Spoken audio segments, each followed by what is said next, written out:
ইউটিউবে শান্তিনিকেতনের ভিডিও তো অজস্র রয়েছে, তাহলে আপনার মূল্যবান সময় নষ্ট করে হঠাৎ আমার এই ভিডিওটা দেখতে যাবেন কেন? যদি বলি এই ভিডিওতে যেভাবে বোলপুরকে দেখবেন তা বাজি রেখে বলতে পারি আজ পর্যন্ত কোনো ভিডিওতে দেখেননি। কেমন? যেমন ভরা বর্ষার নিম্নচাপে টানা 3 দিন বৃষ্টি চলছে সারা রাজ্যে, এক মুহূর্তের জন্য বিরাম নেই। তার মধ্যেই আমরা ট্রেনে করে বোলপুর এলাম, কখনো ছাতা মাথায় দিয়ে, আবার কখনো কাক ভেজা হয়ে গেছি। তবুও থামেনি বৃষ্টিতে শান্তিনিকেতনের এই অপরূপ রূপ দেখতে। চারিদিক ভেজা সবুজ, যেন মনে হচ্ছিল উত্তরবঙ্গের ডুয়ার্সের কোথাও এসেছি আমরা।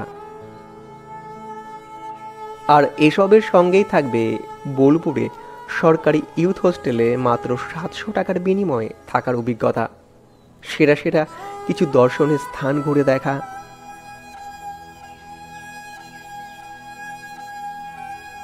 আর অবশ্যই যে স্থানগুলিতে ব্রেকফাস্ট থেকে শুরু করে ডিনার কখন কোথায় করবেন তার হদিশও।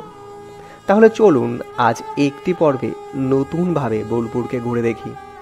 যেহেতু এই একটি পর্বে সব থাকছে, তাই ভিডিওর ডিউরেশনটা একটু বড় হতে পারে, সময় বার করে দেখে নিতে পারেন।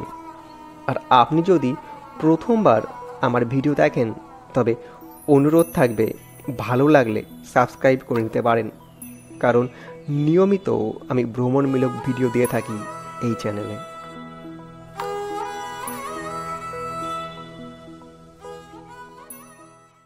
নমস্কার, আমি অভি, আর বৃষ্টি মাখা দিনে ছাতা মাথায় দিয়ে এই ভিডিওর ইন্ট্রো দিচ্ছি। গতকাল রাতে পৌঁছেছি আমরা বোলপুর শান্তিনিকেতনে। আর সব থেকে বড় কথা, বর্ষার দিনে বোলপুর, বর্ষার দিনে বোলপুর সব ভুলে যান। বৃষ্টির দিনে ছাতা মাথায় দিয়ে পুরো বোলপুর ঘুরতে কেমন লাগে সে অভিজ্ঞতা কিন্তু এই পর্বে। আর এত কথা না বাড়িয়ে চলুন শুরু করি গল্পের শুরু থেকে। প্রায় 1 বছর পর গভীর নিম্নচাপের বৃষ্টি মাথায় নিয়ে ব্যান্ডেল জংশন থেকে বিকাল 5:33 বিশ্বভারতী ফার্স্ট প্যাসেঞ্জারের 2S-এ করে রওনা হলাম শান্তিনিকেতনের উদ্দেশ্যে। এবারের সঙ্গী আমার স্ত্রী রিম্পা ও ভাস্কর, মানে বন্ধু কাম ভাই। ট্রেনের জানালার বাইরে তখনও তুমুল বৃষ্টি। আসলে এইবারের প্ল্যানটা আমাদের বাইকে ছিল, কিন্তু অগত্যা বৃষ্টির সমস্ত প্ল্যান ভেস্তে দিল। অবশেষে প্রায় রাত 8টা নাগাদ, প্রায় সঠিক সময় ট্রেন থেকে নামলাম বোলপুর শান্তিনিকেতন স্টেশনে।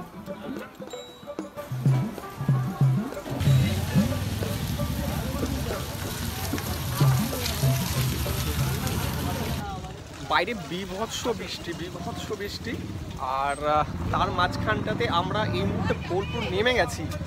MIC-টা নেই কাছে, সম্ভবত ভালো কথা শোনা যাচ্ছে না, বাকি কথা মানে গিয়ে বলছি। সেদিন রাতে আমরা ইউথ হোস্টেলে চেক ইন করে মহামায়া হোটেল থেকে ডিনার সেরে ঘুমিয়ে পড়ি তাড়াতাড়ি। চলুন তবে আপনাদেরকে একবার বোলপুরের ইউথ হোস্টেলে আমাদের ডবল বেডেড নন-এসি রুমটা একবার দেখিয়ে দিই, সাথে এর বুকিং বৃত্তান্ত বা অন্যান্য তথ্যও চেষ্টা করি আপনাদের সামনে তুলে ধরবার। আমাদের রুমটা একবার দেখিয়ে দিই। আমরা এই 9 নম্বরে ছিলাম, আর এই হলো রুম।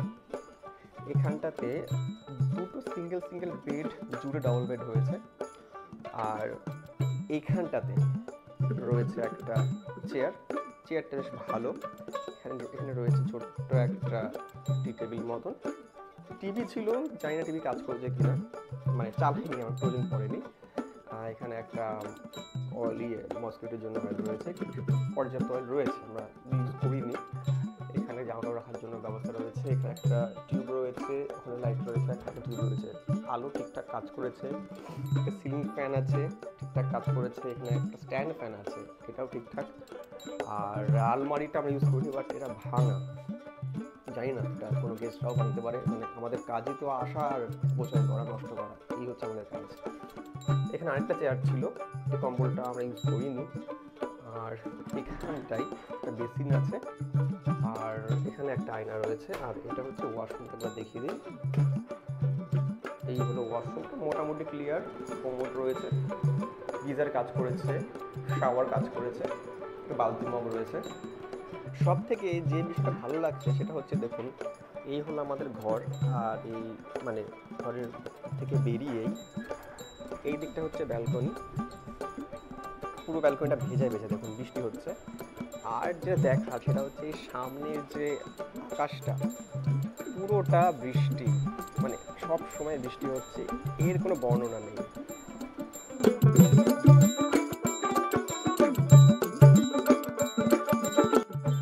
আর আমাদের রুমটা পড়েছিল এই বরাবর, আর এটা হলো রিসেপশন। বৃষ্টি পড়ছে, ভেতরে গিয়ে কথাটা বলছি। আর এই হলো রিসেপশন। এখানটায় ক্যান্টিন ছিল, বাট ক্যান্টিন এখন কাজ করে না। আমরা যে রুমটাতে ছিলাম সেটা হচ্ছে ডাবল বেডেড, নন এসি, এবং তার জন্য ভাড়া পড়েছে উইথ ট্যাক্স, মানে 700 টাকা ভাড়া, ট্যাক্স ফ্যাক্স মিলে 800 টাকার কাছাকাছি। আর রুমটা তো দেখতেই পেলেন। এখানটায় ডরমেটারি, নন এসি, এসি, সব রকমের রুমই আছে। আমি নিচে ডেসক্রিপশানে রুম ডিটেলসটা দিয়ে দেবো এবং ট্যারিফটাও দিয়ে দেবো। তো আপনারা যদি এখানে বুক করতে চান সেক্ষেত্রে কিন্তু মানে এই যুব আবাসের জন্য অনলাইনে একমাত্র আপনি করতে পারবেন, তাই তো দাদা? অফলাইন এখানটায় কোনো অ্যালাউ হয় না। তো যারা একটু কম খরচের মধ্যে ভালো প্রপার্টি চান, আমি বলবো যুব আবাস কিন্তু নিঃসন্দেহে ভালো। যদিও আমার এক্সপিরিয়েন্স কিন্তু ডুয়ার্সের যেটা ছিল সেটা বেস্ট সেকেন্ড টাইম, তবুও এটা কিন্তু যথেষ্ট ভালো। মেনটেনেন্স ঠিকঠাকই আছে। আমাদের মতন কিছু যারা পর্যটক আসেন তারা এখানটায় অত্যাচার করে, যার জন্য রুমের কিছু অবস্থা খারাপ হয়ে যায়, বাদ বাকি ভালো। এরপর বার হলাম ব্রেকফাস্ট করবার জন্য বিশ্বভারতী ক্যাম্পাসের পাশে, কিন্তু সেখানে গিয়ে আমাদের ফিরতে হলো, কারণ বিষয়টা হলো সকালবেলা আমরা অনেকটা লেট করে ফেলেছি। অনেকটা মানে অনেকটা, এখন বাজে প্রায় 12টা। আমরা এই মুহূর্তে বেরিয়েছি লেট করে, ঘুম থেকে 9টার সময় উঠেছি। 9টার সময় ঘুম থেকে উঠে তারপর এটা ওটা ল্যাদ খেতে খেতে এটা ওটা করতে করতে মেনলি আমার জন্যই আমি একটা মানে সময় বরবাদ করেছি। এই প্রায় 12টার সময় এসে এখানে আর সেই আগের মতন লুচি ঘুগনি খাওয়া হলো না। আশেপাশে ম্যাক্সিমাম দোকান বন্ধ। কালকে আসার পর থেকে এখনো পর্যন্ত 1 সেকেন্ডের জন্য বৃষ্টি বন্ধ হয়নি। ইলশে গুড়ির মতন হলেও বৃষ্টি পড়ে যাচ্ছে। তো আমরা ক্যাম্পাসের সামনে থেকে এই মুহূর্তে আমরা যেটা শ্রীনিকেতনের যে রাস্তা, অমসনের বাড়ির পাশ দিয়ে ওই রাস্তা বরাবর যাচ্ছি কাঁচা হারাতে, যদি ওখানে গিয়ে কিছু পাই, কারণ আশেপাশে তো কিছুই নেই। আর আমরা এই মুহূর্তে ক্যাম্পাসের পাশ দিয়েই হাঁটছি, সামনে পুরো জল জমে রাস্তায়, একেবারে অবস্থা খুবই খারাপ। আচ্ছা একটু দেখাই অবস্থা কি। মেন রোড থেকে এই রাস্তাটায় এলাম, মানে যেটা শ্রীনিকেতনের যে রাস্তার অবস্থা এই হচ্ছে অবস্থা। মানে অনেকে বর্ষাতে বোলপুর ঘুরতে এসছেন বা কিছু, আর আমরা পুরো জলমগ্ন বোলপুরে এসছি, জলমগ্ন শান্তিনিকেতন ঘুরছি, আর এই হলো রাস্তার অবস্থা। আর এইখানে দেখুন এই তাল গাছটা দেখিয়ে কিন্তু অনেকেই বলে, এই যে দেখতে পাচ্ছেন তাল গাছটা, এই তাল গাছটা দেখে অনেকেই কিন্তু বলে যে এই সেই তাল গাছ, যে কবিগুরু এই তাল গাছটা নিয়েই সেই কবিতা লিখেছিলেন। তবে অনেকে কিন্তু বলে যে এটা কিন্তু ভুল। এখানে লেখা আছে যে তালধ্বজ একটা তাল গাছে কেন্দ্র করে তৈরি খড়ের চাল, গোলাকার এই মাটির বাড়িতে থাকতেন ব্রহ্মচর্যাশ্রমের শিক্ষক তেজস চন্দ্র সেন। রবীন্দ্রনাথের বনবাণী কাব্যের কুটিরবাসী কবিতাটি এই বাড়ি এবং তেজসচন্দ্র সেনের স্মৃতি বহন করছে। আর এই হলো, সবাই জানেন যে প্রার্থনার ঘর, এখানে কিন্তু প্রবেশ করতে দেওয়া হয় না। মানে আগে কিন্তু অনেকেই প্রবেশ করতেন, আমি যতটা জানি এখন কিন্তু সেই প্রবেশ বন্ধ। আর সামনে এরা এসে মারামারি করছে, এদের দিকে খুব ভয় লাগে আমার। আর এই হলো সেই প্রার্থনা ঘর। কেন মেঘ আসে হৃদয় আকাশে, কেন মেঘ আসে হৃদয় আকাশে,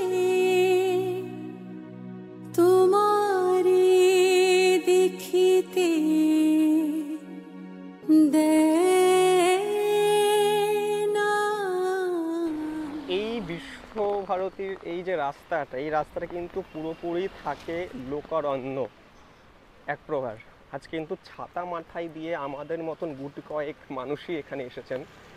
আর তারা এইখানে এই গেটটাতে কিন্তু আগে ভেতরে প্রবেশ করা যেত, মানে বাইরে আসতাম আমরা আর কি ওখান থেকে ঢুকে, সেটা কিন্তু এখন আর সম্ভব নয়। জানি না আপনাদেরকে কতটা বোঝাতে পারছি যে আজকের অবস্থাটা কি। আজ কিন্তু অলরেডি মানে 3 থেকে 4 দিন গভীর নিম্নচাপের হওয়ার কথা, এবং সেটাই চলছে। কাল থেকে একটা বিন্দু কিন্তু জল কমেনি, মানে বৃষ্টি পড়া কমেনি।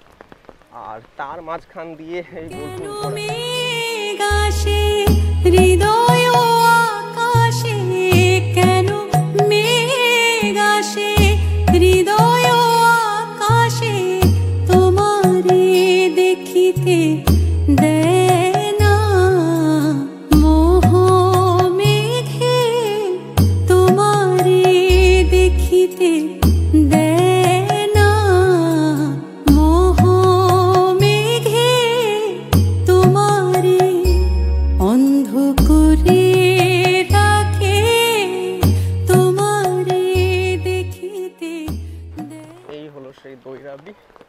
আর এটা কিন্তু উত্তরায়ণ, এখানটায় প্রবেশ করা যায় এখনও টিকিট কেটে, কিন্তু আমরা আর এখানে প্রবেশ করব না। আমরা আপাতত এগিয়ে যাব সামনের দিকটাতেই। এই যে বর্তমানে সাধারণদের ক্যাম্পাসের ভেতরে প্রবেশ করা নিষিদ্ধ হয়েছে, আমি জানি না অন্য মানুষের কি মন্তব্য বা তাদের কি মতামত, কিন্তু আমার মতে একদম ঠিক কাজ হয়েছে। কারণ ভেতরে জায়গাটা পড়াশোনার জন্য, আমার স্কুলের মধ্যে এসে, আমার কলেজের মধ্যে এসে যদি সবাই আমাদের মতন সো কল্ড পর্যটকরা এসে ছবি ভিডিও, আমার মতো ব্লগিং বলুন বা নাচানাচি টিকটক বলুন শুরু করে বা করতো, মানে পড়াশোনার কতটা ক্ষতি হতে পারত। একদম ঠিক সিদ্ধান্ত। আর বলতে বলতে আমরা চলে এসেছি সেই বিখ্যাত রামকিঙ্করের সেই সৃষ্টির কাছে। আর আমার মন্তব্য যেটা করলাম প্রবেশ নিয়ে, আপনাদের মতামত কি একই না আলাদা? কাইন্ডলি কমেন্টে জানাতে ভুলবেন না কিন্তু। সেই বিখ্যাত রামকিঙ্করের সৃষ্টি। এরপর আমরা পৌঁছালাম কাসাহারা রেস্টুরেন্টে সকালের খাবারের জন্য। এই রেস্তোরাঁটি কিন্তু বিশেষত স্টুডেন্টদের কাছে অতি প্রিয় একটি জায়গা খাওয়া দাওয়া ও আড্ডার জন্য। অনেকে অবাক হচ্ছেন আমার এই হেয়ার স্টাইল দেখে। অ্যাকচুয়ালি চুলের বড্ড প্রবলেম হয়ে যার জন্য গত 2-3 মাস ধরে আমি এরকমই আছি, 2-3 বার করেছি। যাই হোক, আমরা শেষ পর্যন্ত ব্রেকফাস্ট করতে বসেছি, এখন বাজে 12:30। যদিও এখন লাঞ্চের টাইম প্রায় হয়ে এসছে, আমরা বাটারি অর্ডার দিয়েছি আমাদের জন্য। বিষয়টা হচ্ছে যে কাসাহারা কিন্তু এমন একটা রেস্টুরেন্ট, যারা আমার আগের চ্যানেলের, মানে আমার আগে যে চ্যানেল আছে, আমার মেন চ্যানেল, তার যে ভিডিওগুলো দেখে থাকেন কেউ শান্তিনিকেতনের, তো অনেকবার দেখছেন এই কাসাহারাতে খাওয়ার অভিজ্ঞতা। আজকে বৃষ্টির দিন যদিও বা এখানে এসে আমি সার্ভিসটা অতটা আগের মতন পাচ্ছি না। এখন এখানে একটা টিস্যু পড়ে আছে, আমরা বললাম ক্লিন করে দিতে, তারপরে ওখানে জল পড়ে টিস্যু পড়ে। যাই হোক, that's a different part. Smoking, মানে ফ্রি স্মোকিং জোন আছে এখানে, এসি একটা সেকশন আছে। আমরা দেখতে পাচ্ছেন যে স্ক্রিনে আমি দিয়ে দিলাম এদের মেনু বা তার প্রাইস সমস্ত কিছু। মনোযোগ দেওয়া যাক খাবারের দিকটাতে।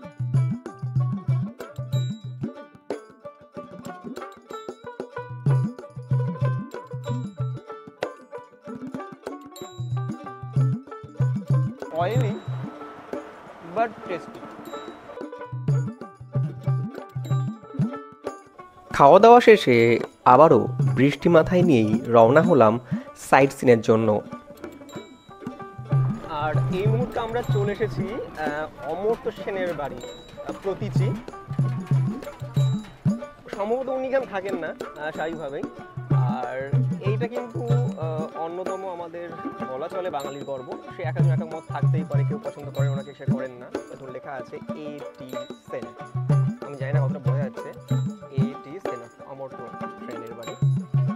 দাদা আমাদেরকে ঘুরে নিয়ে যাচ্ছে, আমি দাদার কন্ট্যাক্ট নাম্বার নিচে দিয়ে দেবো। বিষয়টা হচ্ছে যে এখানটায় কিন্তু রেটগুলো ওঠানামা করে সিজন ওয়াইজ, প্যাকেজেও হয় আবার কাস্টমাইজও হয়। অর্থাৎ আপনি যদি চান যে কয়েকটা স্পটই আপনি দেখবেন সেটাও করতে পারেন, আবার ফুল প্যাকেজ নিতে পারেন। তো আমি ডেসক্রিপশনে নাম্বারটা দিয়ে রাখবো, প্রো আছে, চাইলে যে কোনো টোটো বুক করতেই পারেন। এবার আমরা আমাদের প্রথম পয়েন্ট সৃজনী শিল্পগ্রামে 40 টাকা মাথা পিছু টিকিট করে প্রবেশ করলাম। এখানে একজন বাউল আমার পছন্দের লোকসঙ্গীত ও বাউল গাইছিল, তাই বসে একটু শুনলামও।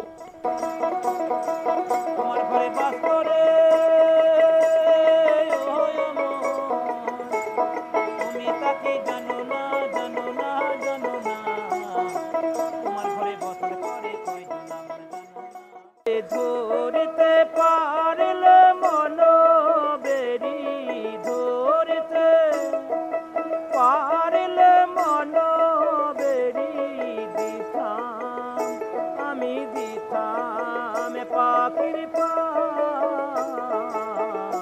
পাখি কেমনে আসে যায় খাঁচার ভিতর হতে, পাখি কেমনে আসে যায়, পাখি কেমনে আসে যায়।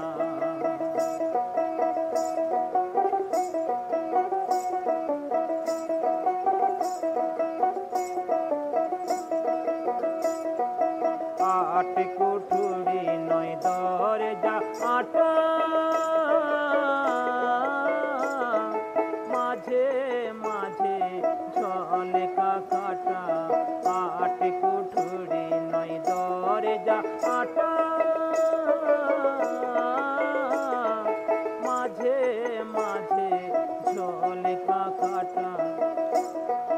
তাহার পরে সদর কোঠা, তাহার পরে সদর কোঠা। আয়না আয়না মহল পাখি কেমনে আসে যায় খাঁচার ভিতর, পাখি কেমনে আসে যায়, পাখি কেমনে আসে যায়। আমরা ঘুরতে ঘুরতে একটু জেনে নিই যে বাকি টিম মেম্বারদের কেমন লাগছে। আর ভাস্কর ভাই, বৃষ্টিতে বোলপুর প্রথমবার এরকম বৃষ্টির মধ্যে দেখা, খুবই ভালো লাগছে। আর বৃষ্টি তো শুধু বৃষ্টি নয়, মানে কন্টিনিউয়াসলি একই রকমভাবে হয়ে যাচ্ছে, তাও আমাদের ঘোরা, খাওয়া, কোনো আনন্দ, কোনো কিছু থেমে থাকছে না, এটা চলছে। আরও একটা দিন চলবে, তা বেশ ভালোই লাগলো। ভালো লাগছে এখনো পর্যন্ত, হ্যাঁ। শেষ হয়নি আমাদের ট্যুর, এখনো শেষ হয়নি। পুরো একদম জলে থই থই। আমি জানি না আর কোনো ব্লগে এরকম বৃষ্টি ভেজা সম্পূর্ণ বৃষ্টি মগ্ন বোলপুর দেখেছেন কিনা, তবে এটা কিন্তু একটা ইউনিক কন্টেন্ট হতে চলেছে, অন্তত এটা বলতে পারি। আর আর সৃজনী শিল্পগ্রামে কিন্তু বেশ কিছু ছোট ছোট পসরাও বসেছে, চাইলে কিন্তু আপনারা কিনতেই পারেন। বিশেষ করে কিন্তু মেয়েদের জন্য কিন্তু এখানে প্রচুর প্রচুর সম্ভার। আচ্ছা, এই দিকটাতেও একটা আছে, চলুন ওখানে গিয়ে একটুখানি দেখি। বৃষ্টির জন্য কিন্তু অনেক দোকান বসেনি, তাছাড়া কিন্তু মনে হচ্ছে এখানটা প্রচুর দোকান বসে আর কি।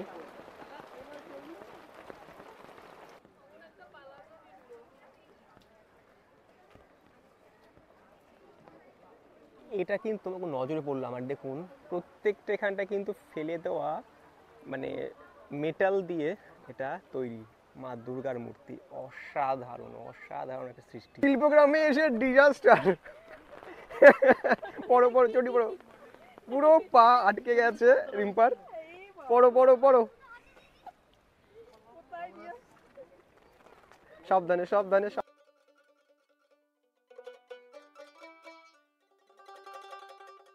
এই জায়গাটাতে অ্যাকচুয়ালি বিভিন্ন আমাদের ভারতবর্ষের বিভিন্ন গ্রাম তুলে ধরা হয়েছে। এইখানে দেখুন ওড়িশা, অর্থাৎ এটা ওড়িশার একটা ছোট্ট একটা গ্রাম।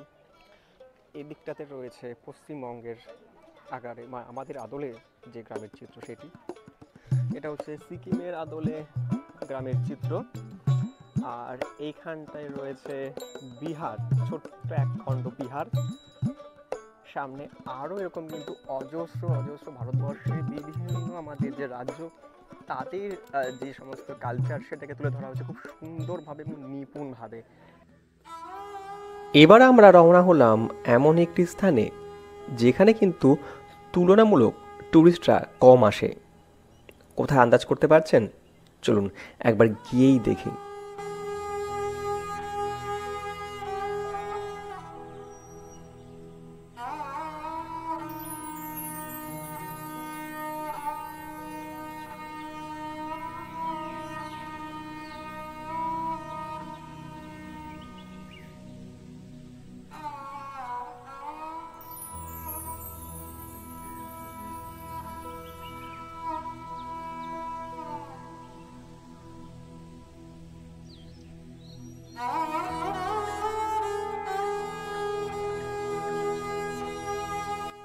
আচ্ছা, আপনারা জানেন কি আমরা বর্তমানে এখানে দাঁড়িয়ে আছি, এই স্থানটির নাম সবাই শুরুল রাজবাড়ি বললেও এটি কিন্তু রাজবাড়ি নয়। অর্থাৎ এখানে কিন্তু কখনোই পূর্বেও কোনো রাজার কিন্তু মানে রাজ পরিবারে কেউ থাকতেন না।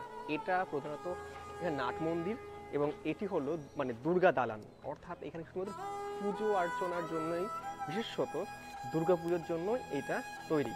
আর এখানকার যারা আর কি রাজপরিবারের বর্তমান সদস্য তারা এখনও জীবিত আছেন। আমি আমার আগের একটি ভিডিওতে কিন্তু তাদের একজন বংশধরের একটা ইন্টারভিউ দিয়েছিলাম। তো তারা বর্তমানে কিন্তু এই দালানের থেকে একটু পাশের দিকটা থাকে এবং সেখানটায় কিন্তু যাতায়াত নিষিদ্ধ। আর এছাড়াও কিন্তু পেছন দিকটাতে রয়েছে এর এখনো পর্যন্ত সেই আমলের, অর্থাৎ মানে বাংলার টেরাকোটার মন্দির, যেটা আপনার দেখাবো এরপরে। আর এছাড়া আমরা আজকে যখন দাঁড়িয়ে আছি এটা দুর্গাপুজোর ঠিক একটু আগে, মানে এখন থেকে 1 মাস পরে দুর্গাপুজো। এবং দুর্গাপুজোর সময় কিন্তু এখানে এলে আপনার আশেপাশে ঢাক ঢোল কাসর তার আওয়াজে, তার বাজনাতে কিন্তু এই স্থানটি মুখরিত হয়ে ওঠে। কয়েকশো বছরের পুজো, বছরের পর বছর চলে আসে সেই পুজো এবং আশেপাশে মানুষরা কিন্তু থাকে, চলে আসে। আমি এখনো এই পুজো দেখতে পারিনি সচক্ষে, মানে টেলিভিশন বা বিভিন্ন ব্লগে দেখেছি, কিন্তু আমার দেখা হয়নি। তো যারা আপনারা চাইছেন যে পুজোতে একটা ভালো একটা জায়গা, যেখানে গ্রামের পুজো দেখতে চান, রাজবাড়ির পুজো দেখতে চান, তাদের বলে রাখি, তারা যদি এখানে আসেন, যদি আশেপাশে থাকেন, তাহলে কিন্তু আপনারা চাইলেই এখানে এসে এই রাজবাড়ির পুজো দেখে সঙ্গে আশেপাশে বোলপুর গ্রামটাকে ঘুরে কিন্তু একটা ছোট ছুটি কাটাতে পারেন। আর এইটি কিন্তু সেই দুর্গা দালান। আমি আন্দাজ করেছিলাম যে আমরা এখন যে সময় দাঁড়িয়ে আছি তখন এলে কিন্তু দেখতে পাবো মাকে। এই দেখুন, অলরেডি কিন্তু দুর্গা মায়ের কিন্তু অনেকটা কাজ হয়ে গেছে এবং মা এখানটায় কিন্তু একই ছাঁচের মধ্যে মা দুর্গা আছে, সরস্বতী, মা লক্ষ্মী, কার্তিক, গণেশ সব কিন্তু একই ফ্রেমে আছে। এখানে আলো নেই, তার জন্য কিন্তু আপনাদেরকে খুব ভালোভাবে আমি দেখাতে পারছি না, কিন্তু তবুও যেটুকু দেখতে পান দেখুন। পূর্বে কিন্তু এই জমিদার বংশের প্রধান ব্যবসা ছিল হচ্ছে নীলের ব্যবসা, অর্থাৎ নীল চাষ, সেই নীলের ব্যবসা। পরবর্তীকালে কিন্তু এই জমিদার বাড়িতে ব্যবসা পরিবর্তন হয়ে জিন্স যে কাপড় না, সেই কাপড়ের ওনারা পাল, নৌকার যে পাল, সেই পালের কাপড় তৈরি করা শুরু করলেন এবং সেগুলো রপ্তানি করে কিন্তু এই জমিদার বাড়ি ফুলে ফেঁপে ওঠে।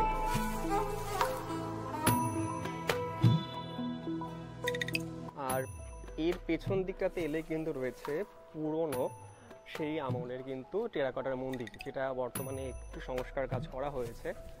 আমরা সেদিকটা একটু এগিয়ে যাই। আচ্ছা, যেটা জানতে পারলাম এখানে অর্থাৎ দুর্গা দালানে যে পুজোটা হয় এখানে কিন্তু সেই মানে একই বংশের একই পুজো কিন্তু এখানে হয়। এটা বড় বাড়ি, এটা ছোট বাড়ি, দুটো সরকার বাড়ি। আর এই হলো সেই প্রাচীন বাংলার টেরাকোটা মন্দির, যার গায়ে কিন্তু রয়েছে, দেখতে পাচ্ছেন অসংখ্য, আমি একটু জুম করে দেখাচ্ছি, মা দুর্গা, কার্তিক, গণেশ, লক্ষ্মী এবং তার পাশে দেখুন রয়েছে দুর্গার, সম্ভবত মা দুর্গার মুখ।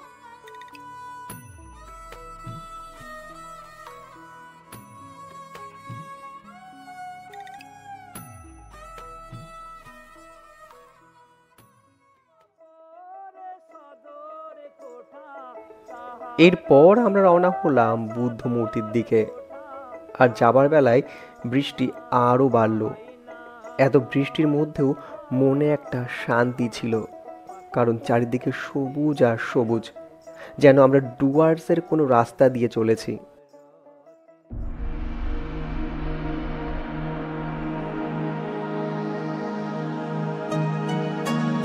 আর এখানে এলে কিন্তু আপনাদের এক মুহূর্তে যদি মনে হতে পারেন আপনারা গয়ার বা রাজগীরের কোথাও এসে পৌঁছে গেছেন। ঠিক সেই রকমই দেখুন এখানটায় বুদ্ধ মূর্তি রয়েছে, যারা অনেকে এখন বর্তমানে জানেন। এটা মানে খুব বেশি পুরনো নয়, কিন্তু এটি খুব বেশি প্রাচীনও নয়, কয়েক বছর আগেই এটি তৈরি হয়েছে। যারা এখানে আসতে চান তারা কিন্তু আসতে পারেন, খুবই একটা সুন্দর জায়গা এবং এখানে এলে আপনার মন এক মুহূর্তের জন্য হলেও কিন্তু শান্ত হতে পারে। সারা রাস্তা টোটোর মধ্যে থেকেও যখন এক প্রকার ভিজে কোপাইয়ের তীরে এসে উপস্থিত হলাম, তখন শুরু হলো তুমুল বৃষ্টি আর ঝোড়ো হাওয়া। চরম হাওয়া দিচ্ছে, মানে প্রচণ্ড হাওয়া, ছাতা ধরে রাখতে পারছি না। আর আমরা এখন এসে পৌঁছেছি কোপাই নদীতে। দেখাচ্ছি, ভালো দেখাতে পারবো না হয়তো বা, এবং দূরে ওখানটায় মাছ ধরছে, ওটা যাচ্ছি, পরে যাচ্ছি ওখানটায়। এই হলো কোপাই নদী।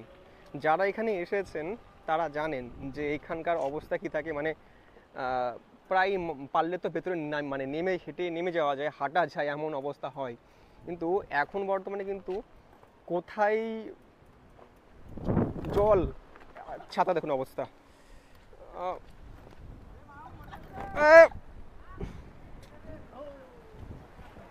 এখানে বেশিক্ষণ ভিডিও করা যাবে না, অবস্থা প্রচণ্ড খারাপ। পুরো আকাশটা পুরো মেঘলা, মানে ভিডিও করার মতো অবস্থা এখানে নেই।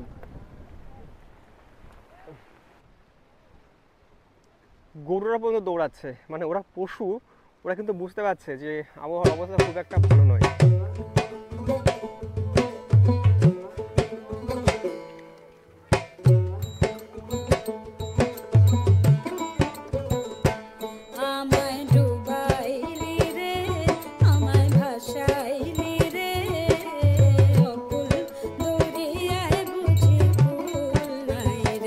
আর এই মুহূর্তে একটা দাদা মাছ ধরার চেষ্টা করছে।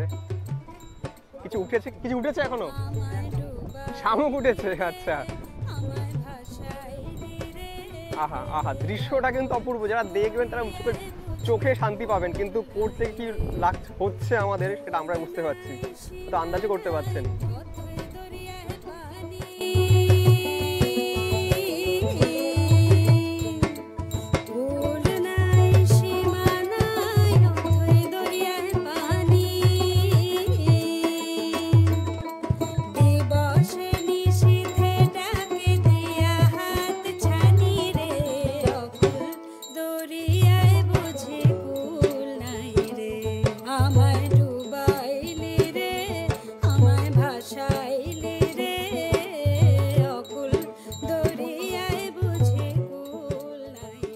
পেছনে হাওয়া মারছে এবং আমাকে পুরো ঠেলে নিয়ে যাচ্ছে, আমি কিন্তু একটু আগাচ্ছি না, আমাকে পুরো ঠেলছে। বিভৎস অবস্থা, বিভৎস। কতবার এসেছি এই কোপাইয়ের তীরে, ভাবলে তো নেমে যায় যেন নিচেতে। আর আজকে কোপাই নেই, মানে কোপাই পুরো জলে পরিপূর্ণ, মানে আর একটু বোধ হয় আর কয়েক ইঞ্চি উঠলে পারে কিন্তু জল ব্রিজে উঠে যাবে। আর তেমনি উত্তাল হাওয়া, তেমনি উত্তাল বাতাস, আকাশ, সব মিলে কিন্তু আজকের এই কোপাই কিন্তু দেখতে যতটা ভিডিওতে ভালো লাগছে, ততটা এখানকার মানে দাঁড়িয়ে থাকা মুশকিল। এত হাওয়া দিচ্ছে, আর একটু এত বৃষ্টি নামার সময়, মানে তার মধ্যেও যে শান্তি রয়েছে এর মধ্যে না, মানে যে দৃশ্য মানে উপভোগ করছি, সত্যি দারুণ দারুণ।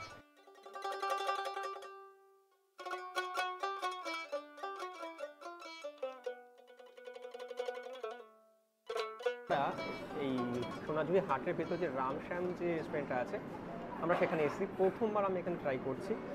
আর আমরা ভেজ থালি এবং এই চিকেন যেটা নিয়েছি এটা কিন্তু এক্সট্রা, মানে এটার জন্য এক্সট্রা পে করতে হবে, চিকেন থালি বলে কিছু হয় না। আর বিষয়টা হচ্ছে যে কারেন্ট চলে গেল, আমরা এখানে এসেছি তার মধ্যে দুবার কারেন্ট গেল। ভেজ থালি, আর ভেজ থালির সঙ্গে কি দিয়েছে একবার দেখে নিই। ডাল আছে, শুক্তো আছে, এটা একটা আছে হচ্ছে আলু পোস্ত, এখানে বেগুন ভাজা আছে, এখানে একটা শাক আছে, এখানে একটা স্যালাড, চাটনি, পাঁপড়, ভাতের মধ্যে একটু ঘি আছে। এটা পায়েস বোধহয় আসবে পরে। আর এটার দাম পড়েছে 190 টাকা। খাবার খেয়ে বলতে পারবে টেস্ট কেমন। তো তুলনামূলক বাইরের থেকে এটার দামটা কিন্তু একটু বেশি।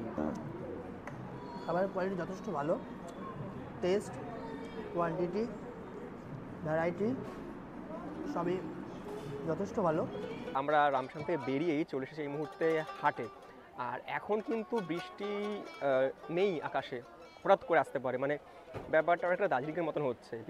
বৃষ্টি নেই, এই হচ্ছে ঝিরিঝিরি, এই হঠাৎ করে জোরে চলে আসছে, ঠিক যেন দার্জিলিংয়ের ওয়েদার নেমে এসেছে আমাদের এই সোনাঝুরি হাটে বা বোলপুরে। সোনাঝুরি হাট নয়, পুরো পশ্চিমবঙ্গে বর্তমানে এই অবস্থায় চলছে এখন। তো এইবার আমরা এই হাটটা একবার ঘুরে দেখবো, সঙ্গে আপনাদেরকেও দেখাবো।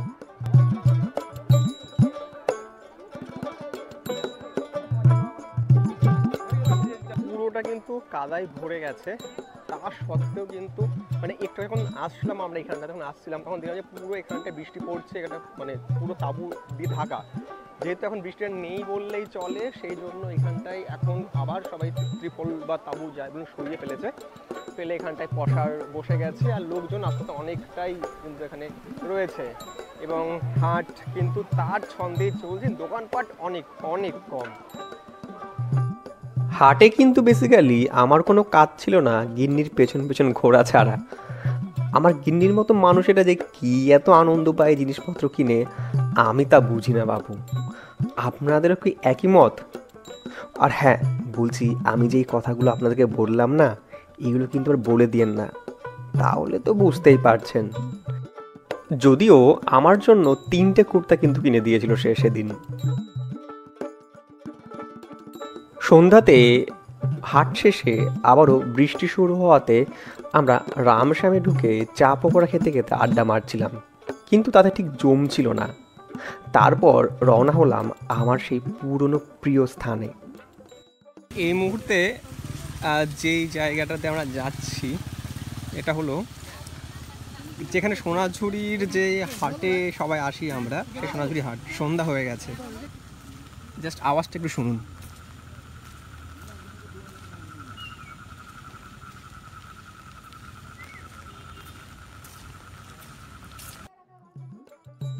পৌঁছালাম বল্লভপুর মানে বৌদ্ধ মূর্তির মোড়ে দিদির দোকানে। আমার পুরনো ব্লগেও কিন্তু উল্লেখ আছে এই স্থানের। এখানে এসে পেঁয়াজি চপের সাথে চা দিয়ে আড্ডা মারতে মারতে যে কি ভালো লাগে তা যে আসেনি তাকে বলে বোঝানো সম্ভব নয়। আর আগে কিন্তু এইখানটাতে এতটা জায়গা ছিল না বসবার জন্য, জায়গাটা পুরো বাড়ানো হয়েছে, পুরো মাটির জায়গা। আর এইখানটাই সেই স্পেশাল ভারের চা, চপ ভাজা এর তৈরি হয়। আচ্ছা, আমরা একটু আগে অন্যতম নামকরা রামশ্যাম রেস্টুরেন্টে ছিলাম, আর এই মুহূর্তে আছি এই মাটির দেওয়ালের এই দোকানটাতে। আর এখানকার পেঁয়াজি, মুড়ি আর চা আসছে। এইখানে এসে যে নিখাত যে আড্ডাটা হচ্ছে, আমি বলবো স্বাদ, চায়ের ভার সব পরের কথা। ওই শপিং মলে গিয়ে চারিদিকে মাটির দেওয়াল আঁকা ঘরে বসে না থেকে যদি আসল দেওয়ালে এসে আড্ডা মারতে চান এই মৃদু আলোতে, তাহলে কিন্তু আপনাদেরকে একবার বোলপুরে এসে, আমি বলছি না শুধুমাত্র এই দিদির দোকানে, যে কোনো এ ধরনের দোকান ঢুকে যান, আড্ডা মারুন, তার থেকে বোধ হয় আর বেশি কিছু হবে না। আমরা ওখান থেকে কিন্তু আমরা অলরেডি চা হয়ে গেল আমাদের, তারপর এখানে এলাম।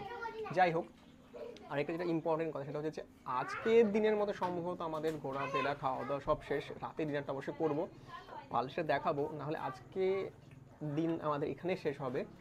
কালকে সকালে আপনাদেরকে আবারও আমাদের শেষ দিনের শেষ যে কিছু মুহূর্ত অভিজ্ঞতা তুলে ধরবো। সেদিন রাতে বিরিয়ানি আর মিয়মরের পেস্ট্রি দিয়ে ডিনার সেরে ইউথ হোস্টেলে এসে ঘুমিয়ে পড়লাম।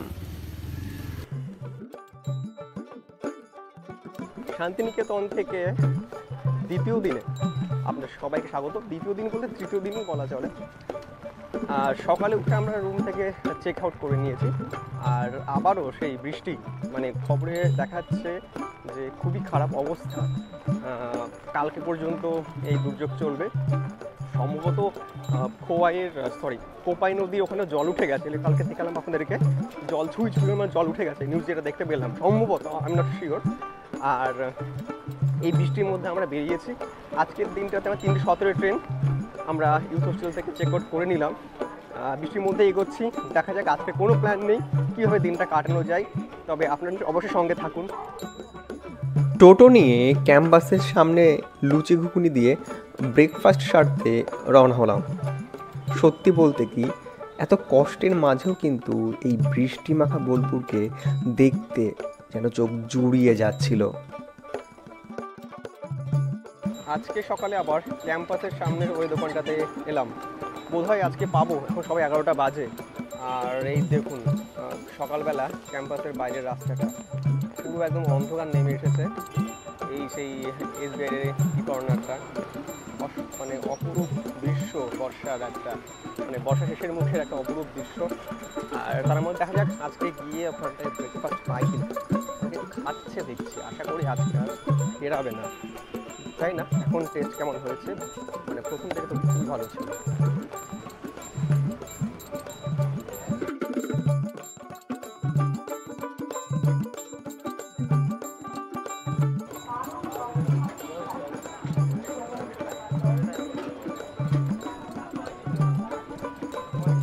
ভাই টেস্ট কেমন? Test moderate, not good.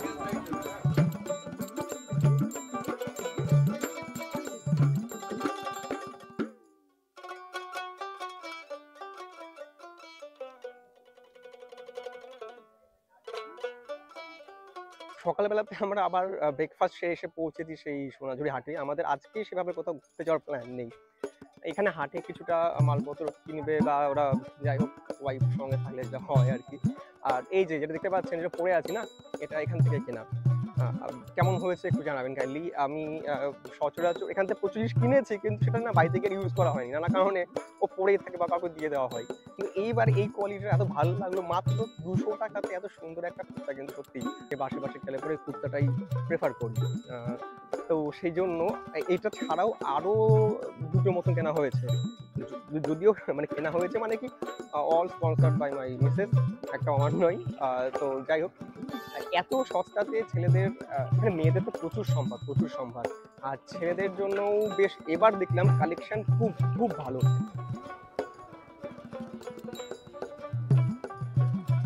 একটা বিষয় বলবার আছে, সেটা হচ্ছে যে অনেকে কিন্তু জানেন যে সোনাঝুরি হাট মানে শুধুমাত্র শনি রোববার বসে। এটা কিন্তু এখন আর মানে ভুল ধারণা, কারণ এখন হাট প্রতিদিন বসে, শুধুমাত্র বুধবারটা বাদ দিয়ে, এবং সকাল 8টা থেকে মোটামুটি শুরু হয়ে যায়, বিকেল সন্ধ্যা পর্যন্ত একদম যতক্ষণ সূর্যের আলো থাকছে ততক্ষণ কিন্তু হাট থাকে। আর এইখানে কিন্তু আজকে যেহেতু মানে পুরো বৃষ্টি হচ্ছে, সেহেতু আজকে আর বাউল বলুন বা যে আদিবাসী দিদিরা নৃত্য করে এখানটায়, কোনো কারোরই এখানটায় দেখা নেই।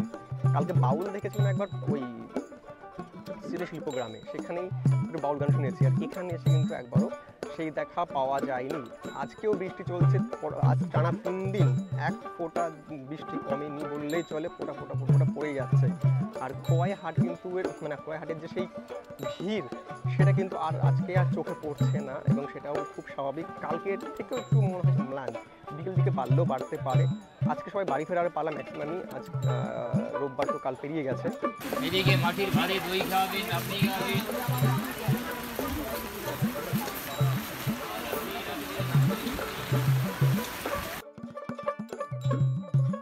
সব শেষে এসে পৌঁছালাম আবারও কাঁসাহারাতে লাঞ্চের জন্য। আর কিছু সময় পর মানে 3:17-তে আমাদের মা তারা এক্সপ্রেসে করে বাড়ি ফেরার পালা। আবারও অনেকদিন পর কাঁসাহারাতে এলাম, দেখা যাক আগের সেই স্বাদটা আছে কিনা। আমরা একটা চিকেন থালি নিয়েছি, আদার্স ওরাও নিয়েছে। আমি এটা আগে বলি যে কী আছে না, ভাত আছে, সম্ভবত এটা বেগুনি, পাঁপড়, এখানে এটা তুমি বলছি তেলা কচু না ভাই, কি বলছে এটাকে, কুদরি, আচ্ছা, এখানে পাঁপড় আছে। আর এটা একটা কোথায় সয়াবিনের মতন মনে হচ্ছে, ভালো তরকারি হতে পারে। হ্যাঁ সয়াবিন। এটা পেঁয়াজ দিয়ে ডাল, এখানে আছে একটা হচ্ছে আলু পটলের তরকারি, আর এক্সট্রা দিয়েছে এখানটায় পেঁয়াজ, লঙ্কা, লেবু, লবণ, ঘি, আর চিকেন আসছে। অনেক বছর পর আবার খাচ্ছি। এখানকার আগে যখন খেয়েছিলাম সত্যি বলতে কি সেটা মুখে লেগে আছে এখনও। এটাও ভালো, আমি খারাপ বলবো, অন্যান্য মানের সাথে অনেক বেটার, কিন্তু কোথাও না সে পুরোনো টেস্ট যেন পাচ্ছি না। আর ভাতের পরিমাণটা অনেকটাই কম, একটু সার্ভিসিংয়ের দিক থেকে মনে হচ্ছে না, একটু আগের থেকে একটু লেজি হয়ে গেছে। তো চিকেন থালির যে চিকেনের সাইজ এখানটায় এক পিস 2 পিস 3 পিস দিয়েছে, অনেকটা পরিমাণ দিয়ে, যেটা কিন্তু বাইরে দেয় না। চিকেন থালি নিচে 230 টাকা। আর এই যে ভাতটা দেখুন পরিমাণটা, এই ভাতটা আপনার হচ্ছে সম্ভবত 55 টাকা ফুল প্লেট। ভাই কেমন লাগছে খাওয়া দাওয়া? খারাপ না, ভালো, কিন্তু খুব ভালো লাগে। এখনো পর্যন্ত যেগুলো খেলাম আমরা, কোথায় সবথেকে বেশি ভালো লাগছে? রামশ্যাম। তবে যদি আমাকে পার্সোনাল জিজ্ঞেস করা হয়, আমরা প্রথম দিন খেয়েছিলাম হচ্ছে মহামায়াতে। সস্তা সুন্দর, বোঝেন, সিম্পলের দিক থেকে মহামায়া। বছর পর বছর ধরে ওই রেস্টুরেন্টের মতো কিন্তু কিছু আর হবে না। দারুণ দারুণ। এগুলো দাম বেশি, সেই তুলনায় খাবার ভালো, কিন্তু ওখানে যে দাম যে তুলনায়, সেই তুলনায় কিন্তু খাবার কোয়ালিটি বলুন, সার্ভিসিং বলুন, পরিমাণ বলুন, দারুণ দারুণ। আমি প্রথম দিন ভিডিওটা করতে পারিনি, রাত্রিবেলা গেছি বলে বৃষ্টির মধ্যে। চেষ্টা করব পরের কোনো ব্লগে একবার ওটা দেখানো। অবশেষে আমাদের এবারের মতন বোলপুর ভ্রমণ শেষ হলো। গত বছর আসা হয়নি, প্রায় 1 বছর পর আসা হলো, যেখানে কিনা বছর 1-2বার তো আসা হয়। এই ভিডিওটা দিয়েই সমাপ্তি ঘটাচ্ছি, মানে এই কথা দিয়েই আজকের পর্ব শেষ করছি এখানে, প্লাস আমাদের বোলপুর ভ্রমণ শেষ করছি। প্রথমে খাওয়া দাওয়ার এক্সপিরিয়েন্সে আসি। আমি কোথাও একটা না, খারাপ লাগলো আমার, আমি যে টেস্টের জন্য এসেছিলাম কাঁচাড়াতে, যেটা আমি বারবার পেয়েছি আগে এসে, আমার আগের ভিডিও সেগুলো রয়েছে বলা, কোথাও একটা মিসিং, অনেকটাই মিসিং। আশা করব যে যদি আমার এই কথাগুলো কর্তৃপক্ষের কাছে গিয়ে পৌঁছয়, যদি তারা এটাকে আবার আগের মতন ফিরিয়ে দেয় আমাদের টেস্ট, এর পরের বার এসে বা মানুষ যারা আসবে এখানটায়, তারা কিন্তু সেই স্বাদটা আবার ফিরে পাবে। যাই হোক, বাট বাদ সবই ভালো, স্টাফদের বিহেভিয়ার এটা ওটা সবই ভালো, পজিটিভ দিক অনেক আছে, খাবার ফ্রেশ, কোনো সন্দেহ নেই। আর কেমন লাগলো আমাদের এই পর্বটি জানাতে ভুলবেন না। এই চ্যানেলটি আমাদের নতুন হয়েছে, আমার পুরনো চ্যানেলটিতে কিছু সমস্যার জন্য আমি সাথে ভিডিও দিতে পারছি না, এটাতে কন্টিনিউ ভিডিও দিতে থাকবো রেগুলার, নিয়ম মাফিক, উইকলি অন্তত। তো আশা করব আপনারা সবাই সঙ্গে থাকবেন, আগের মতন, আগের থেকেও আরও বেশি ভালোবাসা দেবেন। আর আপনাদের মতামত জানাতে ভুলবেন না। যদি কোনো প্রশ্ন থাকে সেটা কমেন্টে লিখবেন, আমি উত্তর দেওয়ার চেষ্টা করব। দেখা হচ্ছে এর পরবর্তীতে আবার নতুন কোনো গল্পে। ততক্ষণ পর্যন্ত ভালো থাকবেন, ঘুরতে থাকবেন।